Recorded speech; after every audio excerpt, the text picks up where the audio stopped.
What is up, YouTube? I am back with this week's video, and as promised, we're talking training.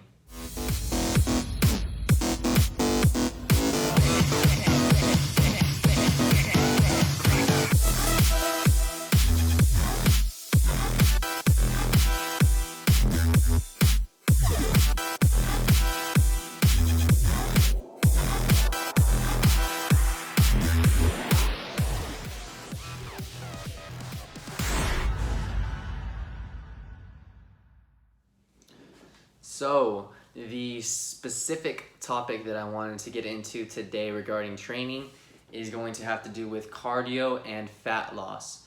So, a lot of my current clients are making their lifestyle changes, and the big end goal that we're trying to achieve is fat loss, weight loss in general, but specifically fat loss, because we do want to retain as much of that muscle as possible. And the reason why is something that we're going to get into shortly. So, the overarching question, as you saw in the title, is cardio for fat loss. Which type is best for me? And long story short, there isn't a specific type that is best for you. It is going to be based on personal preference. However, I'm not going to just leave it at that. Obviously, I wanted to give you guys all the information that I can. So we're going to go over the specifics of two types of cardio, and then of course there's a bunch of different exercises that fall within these types. The first type that we're going to go into is low intensity steady state cardio, and so it's LISS for short. And this can be walking, this can be a very light jog, but the whole idea behind this and the premise is based on research, and I'm going to go ahead and show you some of the studies over here on this side.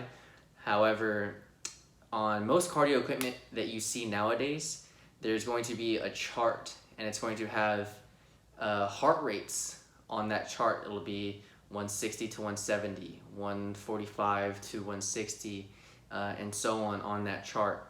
And you'll see that within those charts there's a cardio activity zone, and then there's going to be a zone below that that's going to be the fat loss zone.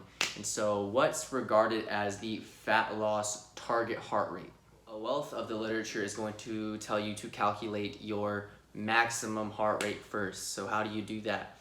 You're going to take your age and subtract your age from 220, and that's going to give you your maximum heart rate. So using myself as an example, I am 22 years old. If I subtract 22 from 220, that's going to leave me with 198. So 198 beats per minute is going to be my maximum heart rate based on that formula, which is generally accepted, and it's the one we're going to be using. It's the one that I use for my clients, right? Given that, the fat burning zone, according to the literature, is going to be approximately 70% of that maximum heart rate. So you're going to want to get 70% of the 198 in my case. I'll show the math right over there, just in case you don't know how to do it. It is going to leave me personally right around 138. So just under 140 beats per minute is the heart rate, my target heart rate for fat burning. And so there's also literature that suggests if you were going to do that low intensity steady state cardio, you need to be doing it for a prolonged period of time. And the time that you're logging is not going to be your total time, it's going to be the time that you are actually in that target heart rate zone. So general rule of thumb is it should be at least 20 minutes. That's what I've studied, that's what I've done for myself. If you're going to be doing the low intensity cardio, keep it generally around the 20-minute mark. Obviously it can go higher depending on specific goals, but one thing I will say is a lot of people who do that low intensity cardio, unless you're prepping for a competition, you're probably doing too much cardio, and there's probably more efficient ways to do it. Not even getting into the high intensity interval training that we'll get into later, but even if you still wanted to do your LISS cardio, getting into the hour and a half of cardio a day is very, very much overkill. And that's just based on stuff that I've seen for myself and literature stating that it is basically just going to be tapping into your muscle tissue after a certain point. So again, 70%. So That 70% for at least 20 minutes is going to have you in that fat burning zone, and is going to be melting away all your body fat. All you gotta do is just do those 20 minutes and all your body fat's gone. Obviously, there was some satire there, but if you look at things from a very simple perspective, it all has to do with an energy balance. So what does that mean? It's all calories in versus calories out. So all of this cardio talk is meaningless unless you're actually in that caloric deficit. You can create that caloric deficit through diet and cardio. So if you are eating more calories than you're burning, you can be doing 3 hours of cardio a day and it's not gonna matter. You're not gonna lose any body fat because you need that negative energy balance. Now, for that second form of cardio that I was talking about, it is high intensity interval training. And what that is, basically, is exactly what it sounds like. So you're going to be training in intervals with high intensity, and that told you absolutely nothing. However, to simplify it for you, you're going to be giving maximal effort. Rather than staying at only 70% of that maximum heart rate, we're going to up that to 85% of your maximum heart rate. Some people even get up into 90, but I would say 85 is a good gauge if you're going to be tracking your heart rate within these exercises. And what I do for my clients is I do a 3-to-1 interval. So for every minute of work, for every minute, there's going to be 45 seconds of work and only 15 seconds of rest. That is what I do for some more advanced clients. However, what I would start with for other clients is either a 2-to-1 or sometimes even a 1-to-1, just to get them introduced into the interval training itself, and then we can add intensity as we go. But what's so good about high intensity interval training? Well, because you are giving more effort, it's going to be shortening the amount of time you need to burn the same amount of calories as you did on your low intensity. So say through 30 minutes of low intensity steady state cardio, you burned 250 calories, right?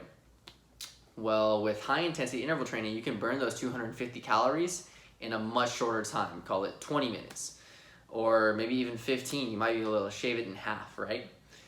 Depending on, obviously, the energy expenditure and how hard you are going. Also, other factors, it's easier for you to burn more calories if you weigh more, things like that.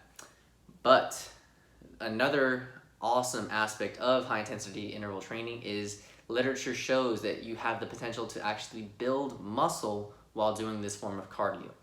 So, as I talked about with the low intensity steady state, if you do it for prolonged periods of time, it'll tap into that muscle tissue and make you go catabolic. And catabolic meaning you are eating away at the muscle tissue. Anabolism means you are building muscle. Catabolism is tearing the muscle, damaging the muscle, losing the muscle. We do not want to be catabolic, we want to be anabolic. And high intensity interval training shows that you can be anabolic doing that type of training. That comes by way of just the extra resistance and the intensity. So even if you're doing low intensity steady state cardio, like incline walking, for example, there's resistance that you can have on that incline. So it's gonna be working your calves, your glutes, hams, quads. Your body is working. There is that resistance there with your body weight, but you increase the intensity, it also increases the level of resistance, meaning more resistance, more muscle building, more anabolic for you, and you're burning those calories in a shorter period of time. Another added benefit of that muscle building factor of high intensity interval training is the fact that it can improve your metabolism, which is why I personally like this type of cardio. So if you're adding skeletal muscle mass, it is going to be increasing your basal metabolic rate. What does that mean? As your body composition improves, meaning higher muscle mass, lower body fat, your basal metabolic rate is going to go up. You're going to be burning more calories while you're resting. No activity whatsoever. Your body naturally burns more calories when it has more muscle. So if you're done training in 15 minutes, you burn the same amount of calories as you did in those 30 minutes of the low intensity steady state cardio, and you're building the muscle, meaning you're increasing your metabolism to be burning more calories even after you're done training, sounds pretty legit, right? But it is not for everybody, which is why I presented both options as viable ones for different clients. To help you make the best possible decision for yourself, I'll break it down for you one more time. How are you going to decide what works best for you? 1, are you pressed for time? Do you want to burn those calories in a shorter period of time, get that workout in and out? High intensity interval training is probably going to be what's best for you. Do long walks get boring for you? Do those high intensity movements excite you more? Would you be more inclined and more excited to work out if I told you you were going to be doing explosive movements versus going for a long walk? High intensity interval training is probably going to be what's best for you. Do you have a history of cardiovascular conditions? Does it run in your family? Are you apprehensive about elevating your heart rate closer to that maximum point? Then low intensity steady state might be what's best for you. Do you like taking those long walks? Like I said, is it not boring for yourself? Would you rather get out and about, and do you have the time to pass? Because I know now in quarantine, a lot of the things that we're looking for are leisure activities to pass the time. Is that something that you would like to integrate into your own program to pass the time, but also be burning the calories and creating that caloric deficit? Again, low intensity steady state might be what's best. Personally, I've done both. I was a big proponent of low intensity steady state for a very long time until getting into the actual literature and understanding that I can benefit from both. Some days I'll do the low intensity. Me and Lou will go on long walks, kind of discover our new area, just since we have moved and relocated. And other days I'll do intervals. I do intervals on a stationary bike, and as I discussed before with the 3-to-1 technique as far as those intervals go. I do them on ellipticals. I used to hate ellipticals, now I love them because I can do my intervals on them. You can just do sprints, you can do jump rope, anything like that.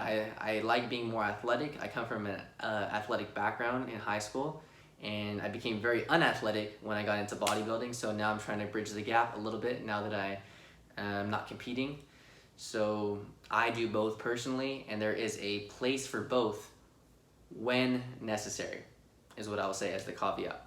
Not everybody needs cardio, especially if you're looking to increase your skeletal muscle mass.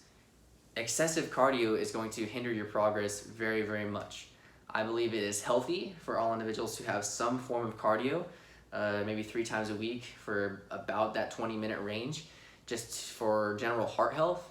But doing cardio 7 days a week for an hour and a half, not the business. I will never prescribe it for one of my clients unless obviously they're prepping for a show, getting down to the wire, and need to scrape off that little bit of body fat that's left.